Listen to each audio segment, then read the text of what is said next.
jalan. Tetap jalan. Jadi step pada gina itu tetap bisa dipergunakan dengan kita mau naik atau turun gitu ya. Kalau ada efek samping turunkan gitu ya, sampai senyaman pasien dan tidak muncul adverse drug reaction dan selalu diobservasi itu Pak kalau prinsipnya. Ya, terima kasih Ibu Ika. Ya Pak. Bagus sekali tadi jawabannya. Saya kira kebetulan saya di Bangsal Pak. Iya, benar-benar seorang klinisi gitu. yang ini. Habis Sarjito Pak, Sarjito itu kan levelnya sudah yang paling jelek semua di Sarjito. Pengalamannya udah. Iya, udah level A. Di Bangsal maupun di rumah. Perawat asma semuanya. Ya. Ini pertanyaan berikutnya kepada Dr. Weni lagi dari apoteker Sofyan Pebrayetna. Apakah penggunaan fluticasone dan salmeterol bisa dijadikan sebagai pelega atau reliever sesuai dengan GINA 2019 atau mungkin tadi GINA 2020? Mengingat penambahan penggunaan SABA sebagai reliever berlebihan bisa mengakibatkan mortalitas asma. Ya, terima kasih banyak Pak atas pertanyaannya. Sayangnya untuk salmeterol fluticasone kombinasi tidak dianjurkan sebagai reliever penggunaannya. Jadi yang dianjurkan sebagai reliever itu adalah yang mengandung formoterol, bukan salmeterol. Jadi untuk yang pasien-pasien ICS laba yang mengandung formoterol, itu dianjurkan sebagai reliever pada pasien-pasien yang mendapatkan formoterol budesonide atau formoterol beclometasone.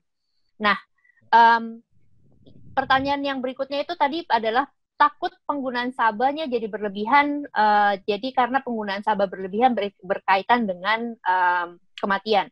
Nah, kalau seandainya memang pasiennya menggunakan salmeterol fluticasone-nya ini dengan baik dan benar, secara teratur setiap hari dengan teknik inhalasi yang benar, seharusnya dia malah mengurangi penggunaan SABA-nya.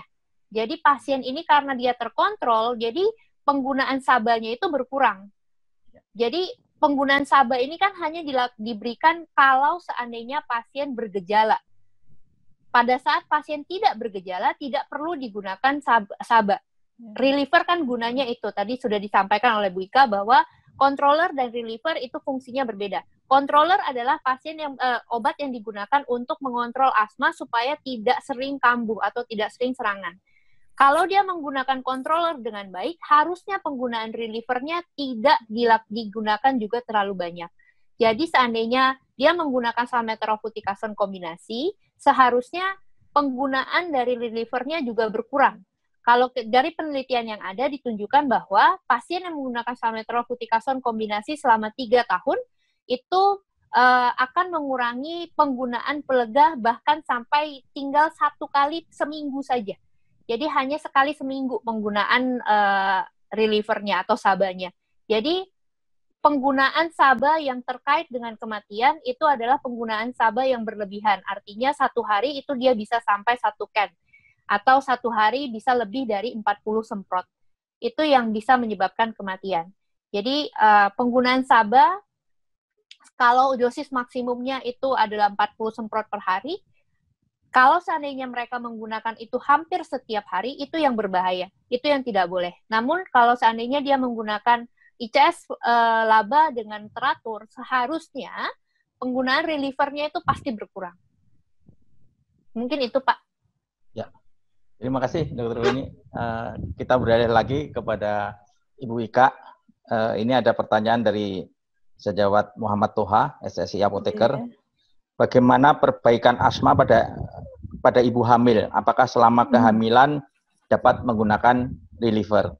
Kemudian mungkin saya tambahkan lagi juga dari Sejawat Masyuri, kapan pasien asma ini dapat menghentikan obat yang telah digunakan sejak lama? Untuk pada kehamilan, tentunya kalau misalnya tadi dia relievernya menggunakan SABA, tentunya tetap masih bisa digunakan, toh ini inhalasi, dan harapannya pasti tidak akan menembus barier plasenta sebesar yang terjadi pada pemberian sistemik atau oral. Selain itu, ini sebenarnya masih banyak studi ya, systematic review yang melihat bahwa ternyata masih hasilnya itu masih abu-abu, artinya ada yang iya malformation terjadi, ada yang tidak terjadi, kemudian berapa lama, ada yang prior to the first trimester, bahkan ada yang sampai minggu ke-12 ternyata hasilnya masih sangat variatif gitu ya dari berbagai SABA yang diberikan pada ibu hamil. Jadi sepanjang diberikan pada dosis yang rendah sampai dengan sedang dan itu dengan inhalasi, tentunya itu masih bisa diberikan untuk reliever pada ibu hamil. Kemudian kapan sih pasien ini bisa menghentikan penggunaan obatnya? Saya rasa penggunaan obat saja tidak cukup menjadi perhatian kita. Sebagai mitra dari pasien dan keluarganya, tentunya kita jangan lupa selalu mengingatkan yang penting juga menghindari pencetus. Alergennya apa gitu ya dok ya. Jadi jangan cuma pokoknya aku bisa beli obatnya, bukan itu. Tetapi biar tidak sering kambuh itu, pencetusnya apa, itulah yang harus dihindari gitu ya. Jadi jangan sampai melupakan sisi yang lain, karena ini adalah dua sisi yang seharusnya adalah balance itu ya. Jadi kalau mau sampai kapan tentu akan diassess oleh teman-teman dari dokter, sehingga mungkin ini dia sudah bisa menghindari pencetus, alergen, kemudian dia juga sudah kondisinya terkontrol, mungkin bisa pakai dosis yang paling rendah sekalipun, karena tampaknya kalau harus berhenti sama sekali kan juga tidak ya dok ya. Karena saya juga ngalami anak dan suami saya itu ya, saya selalu sedia kok itu ya untuk reliever di rumah, kemudian juga karena kebetulan juga suami praktek ya, jadi nggak masalah. Jadi tapi kadang-kadang kan kalau dia dengan pasien kayaknya ingat gitu, tapi untuk diri sendiri sering lupa gitu ya. Jadi kita sering ingetin, hayo itu Gina terbaru, ayo dibaca bareng-bareng, saya sering gitu ya. Jadi harus ingat gitu ya, nggak usah malu kalau mau minum obat tetap pakai inhalasi gitu kan ya. Artinya itu harus diingatkan dan menghindari pencetus tadi Pak, karena biasanya kalau suami saya itu kalau ketemu AC wah sudah gitu ya. Jadi harus jangan sering-sering AC, apalagi sedang COVID-19 gitu ya. Jadi harus tahu sumbernya apa, hindari. Itu Pak, matur nuwun.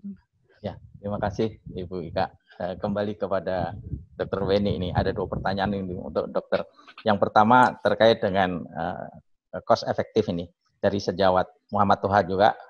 Bagaimana penggunaan obat asma agar cost efektif dapat terpenuhi untuk persediaan di gudang farmasi. Mungkin kita sambung dengan pertanyaan yang kedua, kita ini kan sekalian dari sejawat Sylvia. Penggunaan seretid butuh daya hisap yang kuat dibandingkan bentuk inhaler. Maksudnya ini yang seretid yang discuss ya tadi ya. Tapi tadi dari penjelasan tidak bermasalah karena dosis tetap sama. Apa sudah ada penelitiannya? Ya. Terima kasih. Terima kasih Pak. Ya, untuk pertama untuk yang cost effectiveness dari pertanyaannya, yang itu tadi kembali lagi ke kepatuhan dari pasien. Jadi kalau kita mengingat kepatuhan dari pasien dan cara penggunaannya, sebenarnya kalau kita dengan bisa mengajarkan atau mengedukasi pasien dengan baik bahwa penggunaan obat asma itu bukan penggunaan obat yang sebulan 2 bulan, tapi lama, jangka panjang.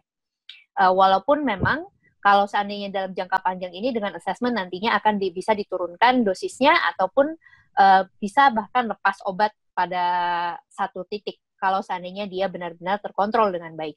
Nah, untuk itu dengan mengedukasi, gabungan dari edukasi dan juga dengan adanya penyediaan obat di apotek, tentunya kita bisa menambahkan kepada pasien bahwa dengan menggunakan dengan teratur seharusnya pasien itu bisa lebih mengurangi pengeluaran yang kurang penting. Contohnya, 1, kalau seandainya dia controllernya tidak digunakan dengan baik, maka relievernya akan digunakan lebih banyak. Artinya, cost untuk menambahkan reliever itu pasti nambah kalau dia tidak terkontrol dengan baik. Apalagi kalau ada beberapa pasien tuh mengiranya seperti ini. Kalau saya pakai controller, itu tidak berasa. Kalau seandainya saya lagi serangan, saya pakai itu nggak berasa untuk meredakan asma saya. Sehingga dia berpikir, oh berarti obat asma yang lebih bagus itu adalah reliever dibandingkan controller. Ini yang harus kita jelaskan kepada pasien balik lagi.